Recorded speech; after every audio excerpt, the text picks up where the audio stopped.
భాగ్యనగర్లో ఇలాగ నాగేంద్ర అనే వాళ్ళ కుటుంబం ఫ్యామిలీ 9వ తారీఖు తెల్లవారుజామున కరెంటు అప్ అండ్ డౌన్ వల్ల హెచ్చు తక్కువ వల్ల వాళ్ళ ఇల్లు వాళ్ళ ఫ్యామిలీకి మాకు భారీగా నష్టం జరిగింది.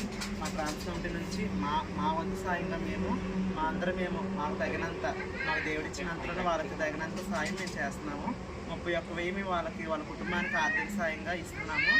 దీనివల్ల మాకు ఎవరి వల్ల ఏమీ కాదు, కాకపోతే మా కమ్యూనిటీ నుంచి మేము ఒక సాయం చేయగలమని మేము ఇస్తున్నాం. 31,000 ఇస్తున్నామండి. మాకు తోచింది మేము ఇస్తున్నాం అమ్మ. మేమందరం కలిసి మా పిల్లలు మేమందరం కలిసి నాగేంద్ర కొంచెం ఇల్లు కాళ్ళందుకు మేము మా తోచింది మేము ఇస్తున్నాం.